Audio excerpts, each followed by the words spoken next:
From Broadcasting House at Leone in Freetown, welcome to another edition of the program Good Morning, Leone. This is a program that always starts your day. I am Sheikh Smile. And I am Frances Bernard, and our quote of the day is an African proverb, and it says, "If you think you are too small to make a difference, try spending the night with a mosquito." Sheko. Coming up in the program this morning, Pharmacy Board of Sierra Leone issues a stern warning to the public regarding the consumption of certain herbal products. Today is the International Mother Language Day. And to contribute to the growth of the agricultural sector in Sierra Leone, a Sierra Leonean-based company provides reliable maintenance and repair services and addresses breakdown and wreckage of mechanical agricultural machinery. These issues plus more are lined up in this edition of the program. You can have your say by sending your comments and views to the number on your screen, or you follow us on our Facebook page from wherever you are across the globe at SMBC Channel 31 Live. The program is Good Morning Sierra Leone. And it is reaching live from a Broadcasting House in Freetown.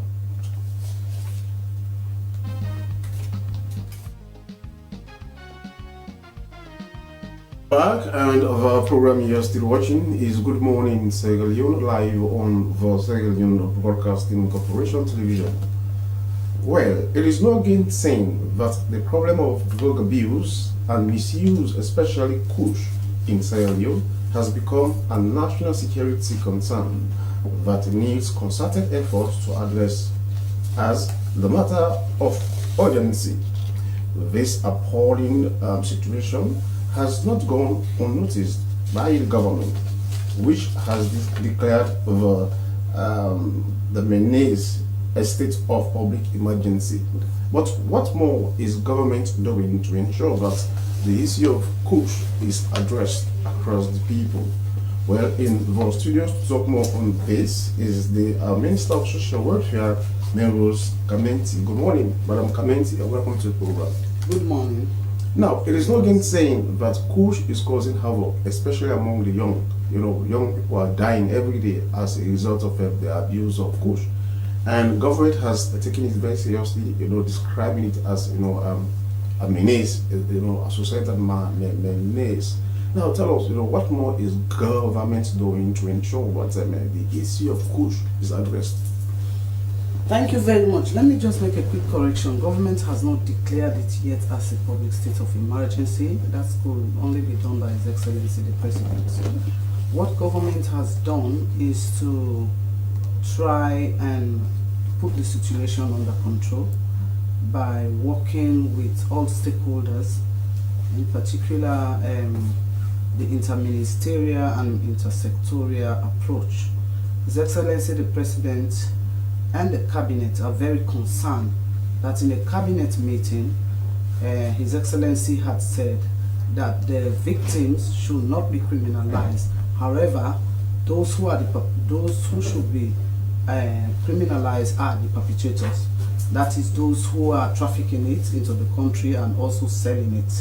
So he also put together an interministerial team headed by the Chief Minister.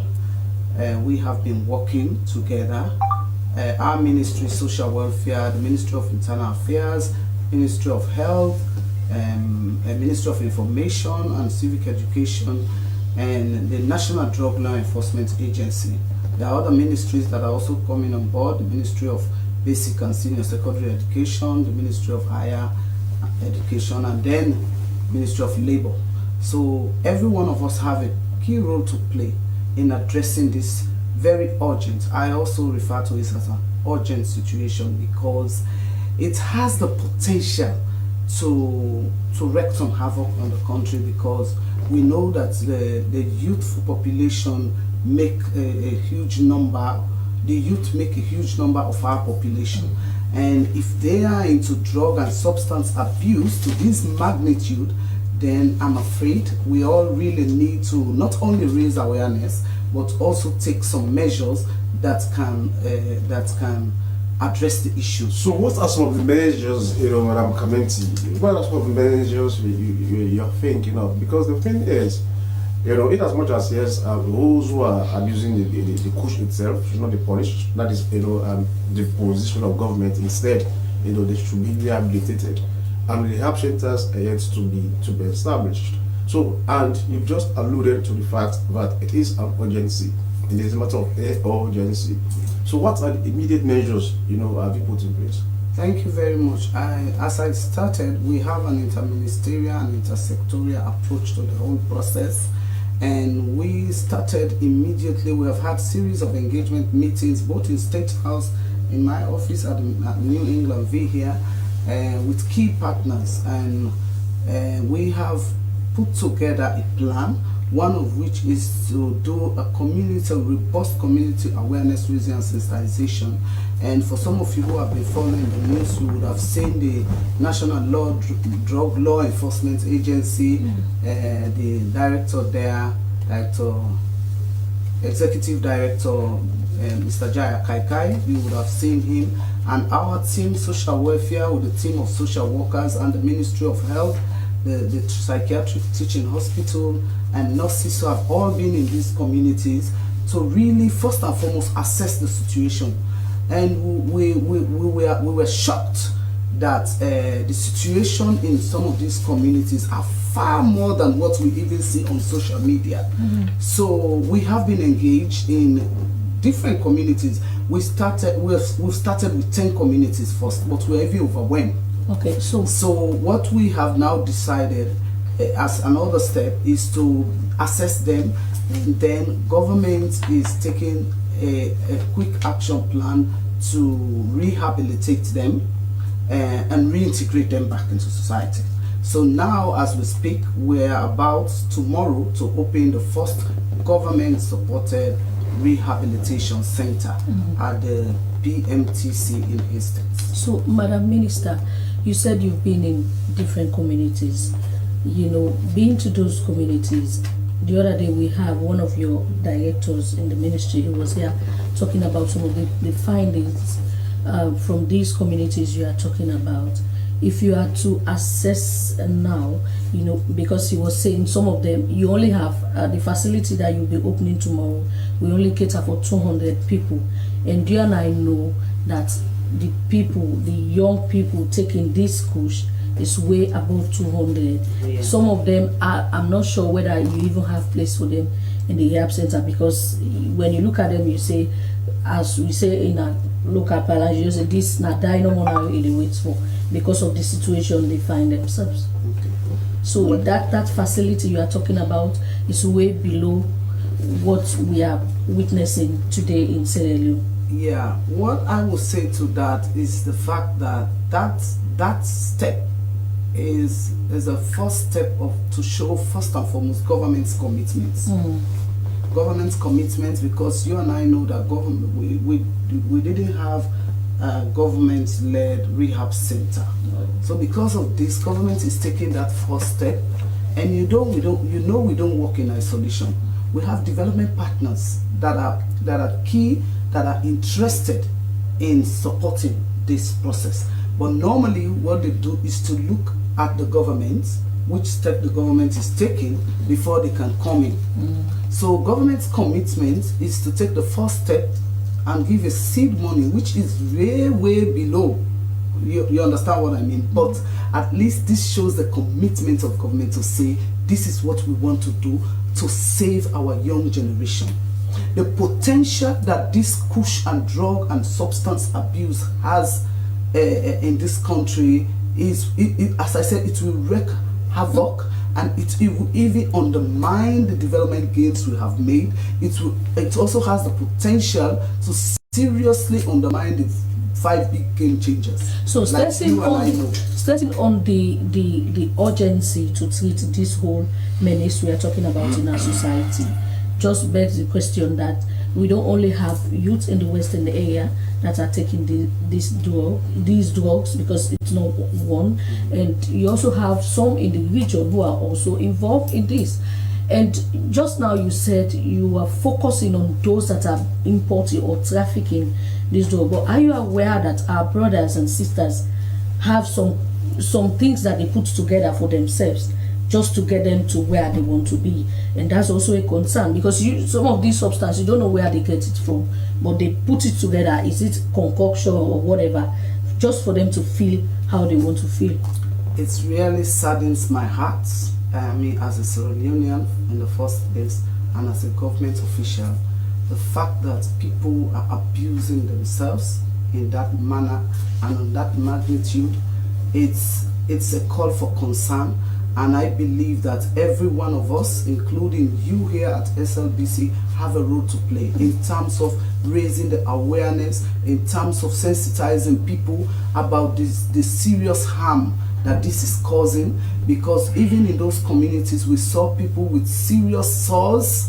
That is at a huge scale, and some of them, well, like you said, we will not just say we leave them to die. No, what we have done is to map out a referral pathway. So for those with the sore, the Ministry of Health has been sending them to the government hospital for them to get care. In fact, when we were going there, we were taking along a quick measure, to treat them right on site and then make the referral.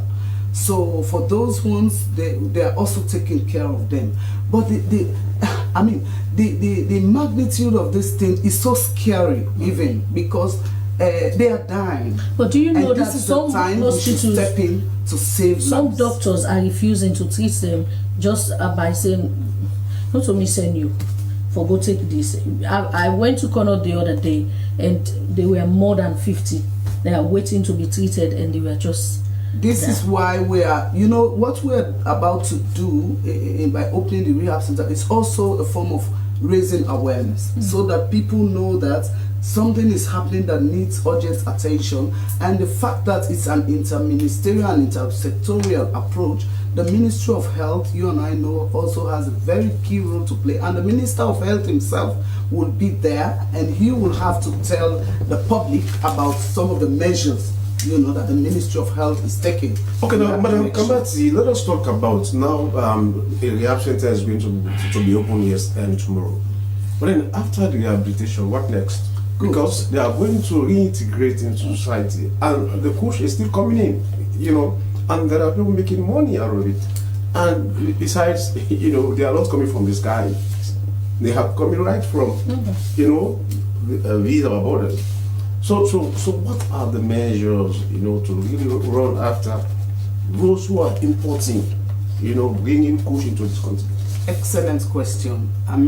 Like I said, we have designated institutions, but also every one of us that are responsible, to take the kind of measures and actions that they need to take. In terms of going after those who are trafficking it into this country, or those cartels that have been established that are giving the drugs to our young people, the National Drug Law Enforcement Agency and the entire law enforcement in this country has a huge role to play.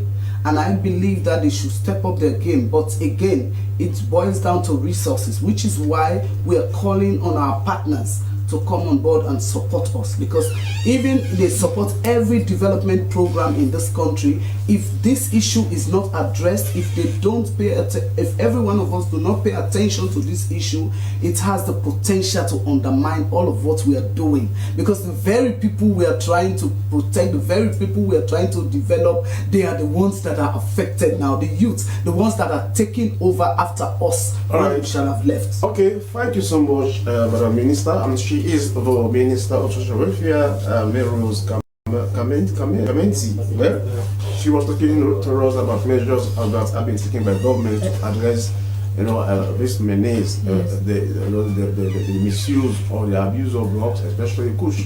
Thank you so much. And the program you are still watching is Good Morning Sierra Leone, live on the Sierra Leone Broadcasting Corporation television. Yes, and definitely we'll be getting the minister here to update us, particularly about the rehab center that they will be opening tomorrow. Thank you very much, Madam Minister. We continue with the program.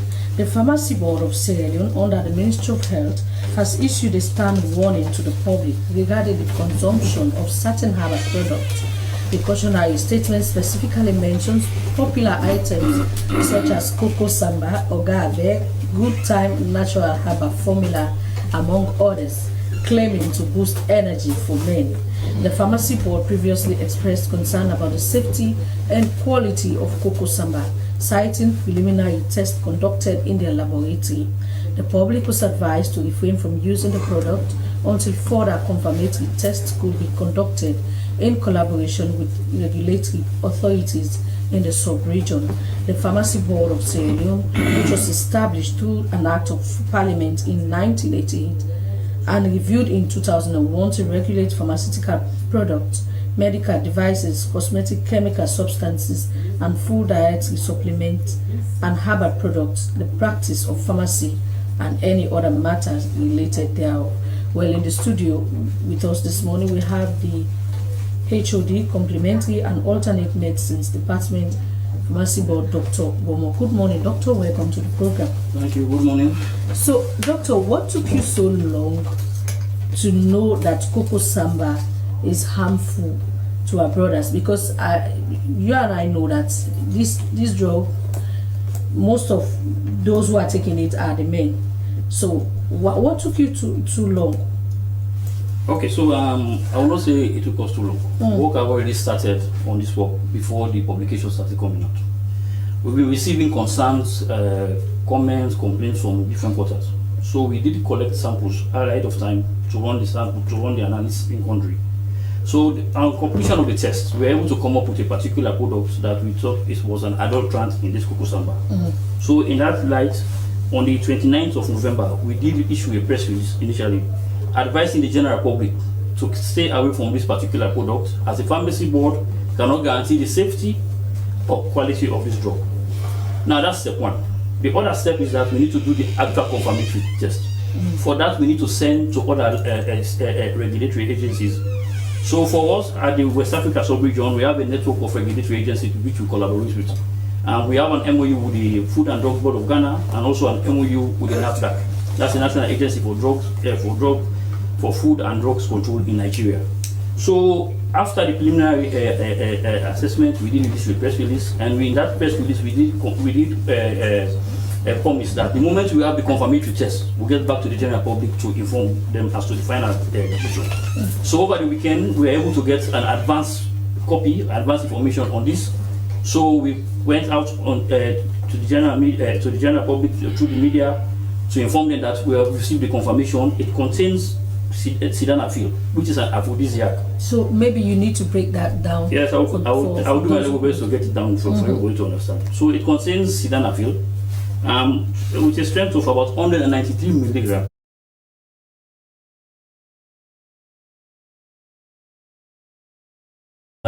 Erectile dysfunction in men, mainly men. So erectile dysfunction is a situation where you don't have good erections of your sexual intercourse.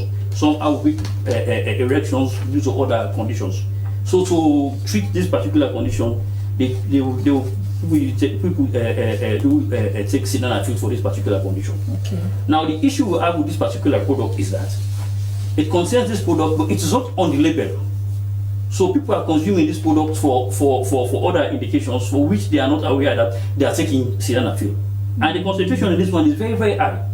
Mind you, we have other versions of this that are registered by the pharmacy board. So what's the effect of that product that you are talking about? What's the name of the sildenafil? So what's the effect of it on men if they take it? Okay, fine. So I'll come to that. Let me just wrap up with this other one. So it contains very high concentration. And mind you, we have other registered versions of them in the country that are available in all pharmaceutical outlets, pharmacy drugs or patents, with a strength of 50 and 100 milligrams, which you can buy readily. This time you are going to take it, knowing that you are going to take sildenafil. Unlike in the situation where it is now adulterated, you take a particular product, you are not aware of what you are taking. So now, some of the major side effects of this one is that prolonged use and taking it at very high doses can lead to severe headache, dizziness. It can also lead to chest pain and also painful erections in men. Now, prolonged and very high concentration will lead to permanent damage to the male sexual organ. Some people end up, the technical term is priapism, when you have a permanent erection for which a surgical procedure has to be carried out. So the moment that one is done, that's the end. that particular organ cannot function in a normal situation again. So this is the danger we are now faced with. There are another condition. There's another interplay here. There are other people that are hypertensive, those that are diabetic, people that are high cholesterol, that are taking other medications. For example, in the class of nitroglycerin, if you take this particular product this way, there's a strong interaction between the two that will reduce your pressure drastically, that will lead to stroke and other issues. So this is a public health concern we are now trying to get people to understand. So the moment we add this issue, we told people to keep away from this product. So sildenafil, as I said, in Sierra Leone is over the counter. You can get it at any pharmaceutical outlet. In the West, it's by prescription. The people that designed this particular product, the primary indication was to treat hypertension. So it's an antihypertensive. In as much as you are taking it, will reduce your blood pressure. This Coco Samba. This sildenafil. Okay, this sildenafil. Yes. So now that you've concluded your test and you've confirmed that this is not good for the consumption of those who are interested in taking this Coco Samba, particularly the men, because they have been all over the place. Even in my office, they will defend it. Even if you say Coco Samba is not good, in fact, they have a whole lot of literature about Coco Samba that is supporting Coco Samba. And even with this press release, do you want to agree with me that you still have some people who say left pharmacy board and they will still continue to take it? So as you've said, the main culprits are the men. These are the main people who are consuming it. Now, we are aware that people are more interested in the sexual benefits of consuming this. But at the end of the day, there are dangers. This one poses a serious risk to the health of the individual. You cannot concentrate on one component that at the end you end up to injure yourself in the process. We are aware that after the public notice, some people will still continue to indulge in this one. So we started regulatory action on this one. Enforcement action. We supported the police and other law enforcement agency. We started withdrawing this product from the general circulation. We started over the weekend.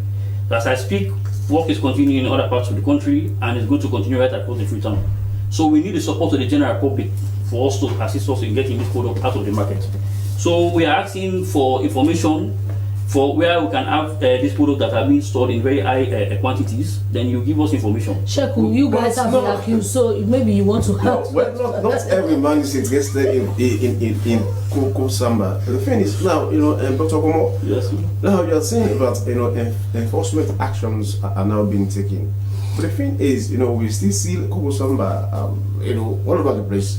Okay. In fact, there are some people that will even advertise. They will be in vehicles. Coco Samba, and the enforcement aspect of it is what will make things work. Okay. Otherwise, you will just be issuing press releases. Right. So how effective and efficient this enforcement is going to be? Okay, so we've started. If you come to the office right now, we don't have storage space in our office. The office is filled with consignment of all we collected about 3 locations in Freetown. So we are now targeting the major warehouses. We are also pre-positioned those that we've already collected to the burning site at Hastings. So hopefully sometime next week there are going to be a mass destruction of this product, to which we are going to invite. Have you been able to identify the importer? This is a major issue. There are, from our own information, a lot of players are involved. Nobody has come forward to indicate that he is the major importer in this one. But we have in our own information, talking to people, gathering information, so we are able to get to 1 or 2 sites across Freetown. So I said it's going to be a long process, probably a week or 2, but we are committed to the process to get this particular product off the market with the support of the general public. Okay. So our take on this issue was that it was not through illegal means. Import permit was not issued by pharmacy board for this product, nor a marketing authorization granted for it. Okay. And we have very porous borders with other countries. An indication that some of it are coming through the porous border into the country. Okay. So our role is to inform the general public, to allow the general public this is the situation concerning this particular product, and all of us need to support each other to get this product out of the market. But the thing is that, Dr. Komo, according